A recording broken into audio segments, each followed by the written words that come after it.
Bonsoir à toi jeune Tarkovien et bienvenue sur cette première vidéo guide qui marquera le début d'une série de tutos sur Escape from Tarkov.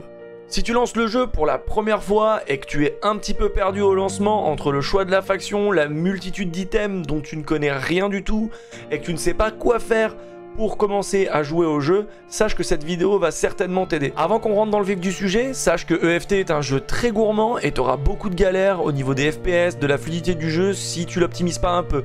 Donc je vais te link une vidéo en description de cette vidéo qui va t'aider à optimiser ton jeu et à avoir la meilleure expérience in-game.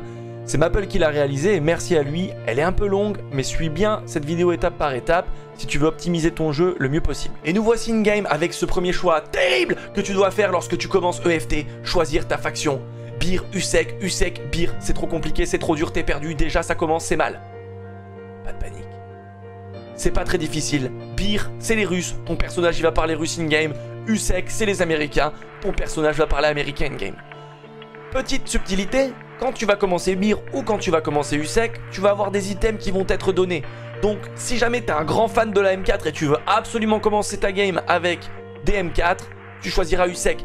Par contre, si tu es un grand fada des AK-47 et que tu veux commencer avec du matos de russe, alors choisis plutôt Bir. Alors pas de panique, ce choix il est pas irréversible, d'accord? Tu resteras pas russe ou américain jusqu'à la fin de tes jours sur Tarkov. Sache que plus ou moins tous les 6 mois, le jeu va wipe et donc tu devras choisir une nouvelle faction à chaque nouveau wipe.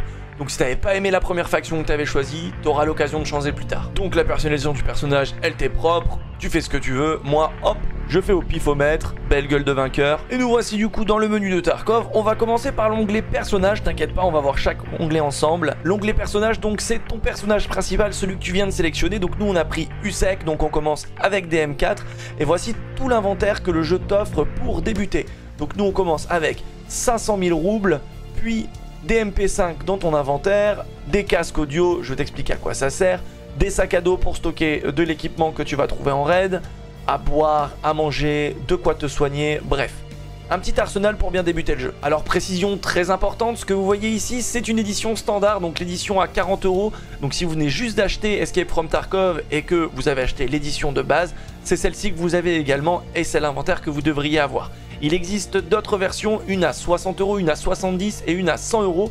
L'édition EOD, moi mon compte principal est en édition EOD, alors je vais vous faire un petit switch vers un clip de mon live pour que vous puissiez voir à peu près l'inventaire d'une édition EOD au tout début lorsque vous commencez le jeu. Alors pas de panique, c'est pas du tout du pay to win, tout ce que vous voyez ici, vous allez pouvoir l'obtenir facilement. C'est juste un petit coup de pouce pour commencer et pour remercier ceux qui ont acheté l'édition à 100 €. Je ne vais pas pouvoir dans cette vidéo t'expliquer toutes les différences qu'il y a entre chaque version d'Escape from Tarkov, mais si tu veux des précisions, n'hésite pas à aller sur le site officiel, voir ce que t'apporte chaque différente version du jeu. Et si jamais tu as un doute sur un item que tu n'as pas au début, mais que tu vois chez ton pote ou chez un streamer, n'hésite pas à aller sur le wiki Tarkov et à taper le nom de cet item, tu comprendras comment il l'a obtenu, si c'est grâce à une version et si toi tu peux le débloquer in-game et comment. Alors voilà, ça y est, t'es dans le vif du sujet, t'as choisi ta faction, t'as ton premier personnage, ton premier inventaire, mais qu'est-ce que ça représente tout ça? Eh bien tout ça c'est ton PMC, ton personnage principal. EFT c'est en quelque sorte un RPG et ce personnage que tu viens de créer, il va falloir le monter en level et en compétences avec le temps. Voici la liste de toutes les compétences que ton personnage peut monter, peut évoluer, peut améliorer au fil du temps. Alors tu ne choisis pas d'améliorer ses compétences toi-même, elles s'évoluent toutes seules au fur et à mesure que tu vas jouer. Tu as l'onglet également santé, qui va donner la santé globale de ton personnage, ainsi que ton hydratation et ta nourriture, et puis l'onglet équipement, dans lequel tu as bien sûr tout ton inventaire, tout ton stuff.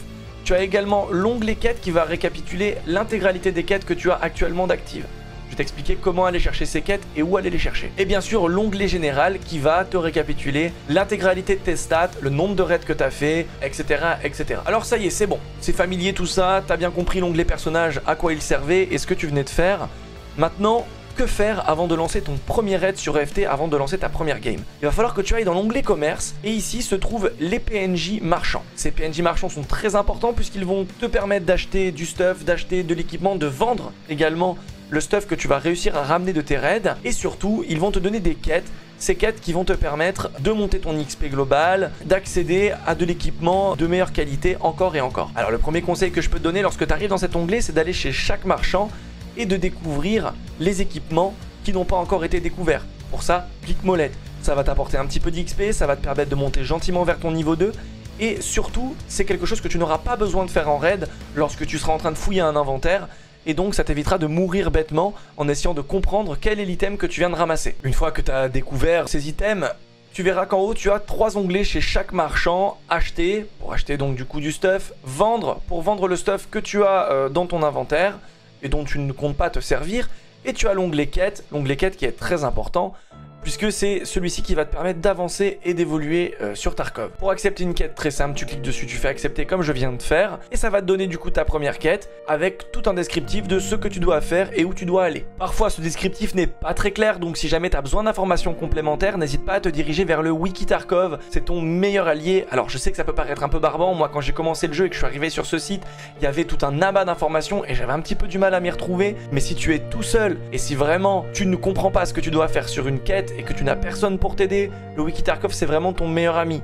Si tu veux apprendre à jouer à Escape from Tarkov et si tu veux progresser par toi-même tout seul, il va falloir que tu sois un petit peu curieux et que tu ailles chercher les informations par toi-même. Si malgré les informations in-game et le wiki Tarkov, t'es encore un peu paumé avec une quête, un item, bref, tu t'égares, pas de panique, t'es pas con, le jeu est dur. Donc n'hésite pas à nous rejoindre sur Twitch, je suis en live de 9h à 15h tous les jours sur Tarkov, je me ferai un plaisir de répondre à tes questions. Et si jamais tu cherches des gens avec qui jouer, la communauté est plutôt cool, donc tu pourras certainement trouver des gens avec qui duo. On t'attend. Pour terminer en ce qui concerne les quêtes, à chaque fois que tu compléteras une quête, tu devras retourner voir le marchand qui te l'a donné pour la valider et pour obtenir la récompense qu'il te doit. N'hésite pas à souvent aller faire un tour chez les différents marchands, puisque en fonction de ton évolution dans le jeu, que ce soit au niveau de ton level de personnage, ou bien que ce soit à chaque fois que tu complètes une quête chez un marchand spécifique, tu es susceptible de débloquer de nouvelles quêtes chez d'autres marchands. Alors pourquoi faire ces quêtes? Au-delà de l'expérience, des roubles et des récompenses standards qu'elles vont t'apporter, elles vont te faire gagner de la réputation. Et cette réputation est très importante puisqu'elles vont te permettre de monter en niveau tes marchands. Monter en niveau tes marchands te donne accès à de nouveaux accessoires, de nouveaux items qui te coûteront bien moins cher généralement que sur le market et que tu pourras utiliser pour tes prochains raids. Alors très rapidement et sans trop rentrer dans le détail, tu viens de m'entendre parler de market parce qu'il existe un market entre les joueurs qui ne te sera débloqué qu'au niveau 20. Tu ne pourras y vendre que des objets qui ont été trouvés en raid et tu pourras également y acheter tout type d'équipement, armes, munitions, soins, bouffe au prix auquel les joueurs l'auront mis en vente. Avant de se quitter, il nous reste 2 petits points à aborder. L'un des deux c'est la planque, on va en parler rapidement. La planque, qu'est-ce que c'est? C'est en quelque sorte ta maison. C'est l'endroit où tu vas pouvoir crafter tout type d'items différents, mais également où tu vas pouvoir avoir un stand de tir pour essayer tes armes, tes viseurs, tes setups, où tu pourras avoir une ferme à bitcoin, tu pourras avoir un atelier pour crafter des balles, etc. etc. Alors bien sûr tout ça, ça se monte dans le temps. Dès que tu auras un peu d'argent, dès que tu auras les items nécessaires, tu crafteras chacune de ces unités que tu vois ici. Moi ma planque elle est déjà un peu avancée, alors ne panique pas si la tienne ne ressemble pas du tout à ça. Et tu devras impérativement, si tu es en édition standard, upgrade la réserve qui te permettra d'avoir plus de place dans l'inventaire de ton personnage. Avant de se quitter, un dernier point très important sur le jeu, c'est le scav. J'aborderai plus en détail le scav dans une prochaine vidéo, mais là rapidement je vais t'en parler. C'est un personnage avec un stuff généré aléatoirement, contrairement à ton PMC, que tu peux jouer gratuitement une fois toutes les 20 minutes et qui va te permettre du coup de ramener des items, des raids, sans avoir pris le risque de perdre du stuff. Alors il y a beaucoup de choses à dire sur ce scav, notamment depuis le dernier wipe où il y a un système de karma, de réputation qui vient d'arriver, et c'est pourquoi je voudrais en dédier toute une vidéo. Mais en attendant, si je dois vous donner un conseil, c'est ne tirez pas sur tout ce qui bouge. Les scav bots ne vous tireront pas dessus, et les scav joueurs normalement non plus. Alors si vous venez à tirer sur un scav joueur ou un scav bot et à le tuer, vous allez perdre en réputation. Ce sera pas bon pour la suite de votre scav puisque la réputation vous permet d'avoir un meilleur équipement en tant que scav et d'autres petits avantages qu'on abordera dans la prochaine vidéo. Alors en attendant une vidéo plus complète sur le scav, et si tu ne sais pas reconnaître un PMC d'un scav pour savoir quand tirer ou ne pas tirer, utilise et abuse du scav pour découvrir les maps, découvrir les zones de loot, et ne tire avec ton scav que si on te tire dessus. Et bien voilà, c'est tout pour cette première vidéo, j'espère qu'elle a été suffisamment complète sans être trop compliquée pour t'expliquer un peu le b.a-ba du jeu et te donner envie de t'y mettre. Si jamais tu as des questions, n'hésite pas à les poser en commentaire ou à venir nous voir sur Twitch. La chaîne est en description de cette vidéo. Si cette vidéo a pu t'aider et que tu veux d'autres contenus de ce type, n'hésite pas à t'abonner, à lâcher un petit pouce bleu. Ça soutient toujours et ça me rendra heureux.